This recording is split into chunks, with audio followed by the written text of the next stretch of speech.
Well, CJ, can you walk us through your thought process as you guys went through the progressions after losing Stephon Diggs? And how important was it to find players like John mentioned, Hutchinson late in the game? Yeah, prayers go out to Steph and him, and God doesn't make any mistakes. So, I hope he's okay. I don't know what's going on yet, but I'm praying for him and hoping that he starts to feel better. So, and just want to give all glory and praise to my Lord and Savior Jesus Christ first and foremost. I forgot that part, but um, man, it's not easy seeing him go down like that. I hope he's okay, but I thought Metch and Hutch did a great job. Trying to be better. I mean, not be better, excuse me, but step up to the plate and play really well, just like Steph was. So I just I'm really proud of those dudes. And, they got to step up big for us in a couple of days here. Well, CJ, you knew you had things to correct after the loss of the Packers, and obviously you guys did a great job of it today.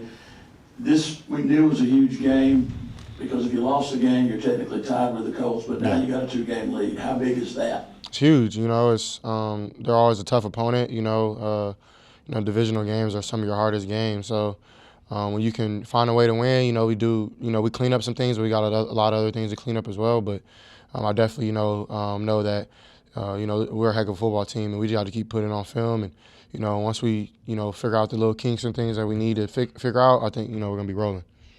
Going off Hudson actually late in the game, you found Tank at the end of the second quarter for a touchdown. How big was it to get him rolling today after a tough week last week and getting his confidence up a little bit? Yeah, I think he had a great mindset coming into the week, just getting better.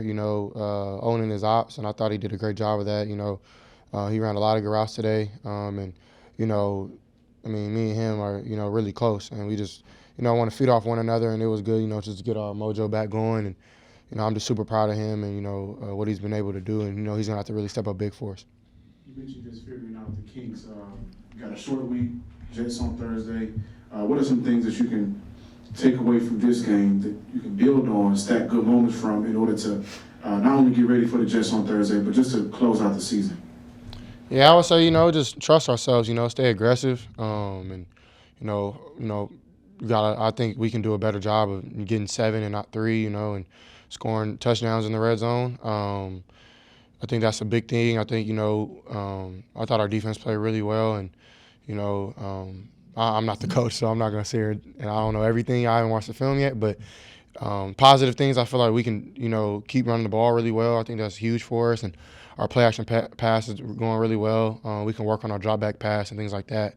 But yeah, there's a lot of things to learn from and to get better at. So yeah, we got to just get ready because we're playing a really tough New York Jets team on Thursday. Couple more. Go ahead. Two-part question, CJ. First off, as you mentioned, only 4 days, and you're playing again. Number one, how tough is that? And number two, the Jets are going to be really hungry because they got beat by the Patriots today.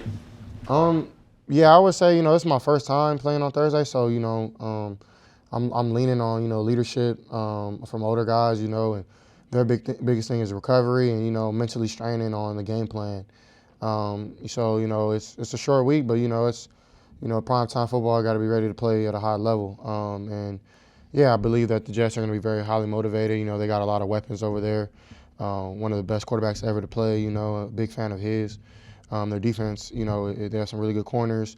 The D line is really good, and I think C.J. Mosley and Quincy Williams are two underrated defenders in this league. So I mean, they're a great defense. We gotta, be able to withstand the surge early, and just keep building and keep rolling.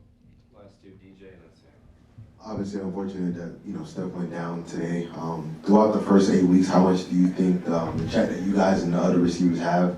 How much do you think that's helped integrate Steph up to this point?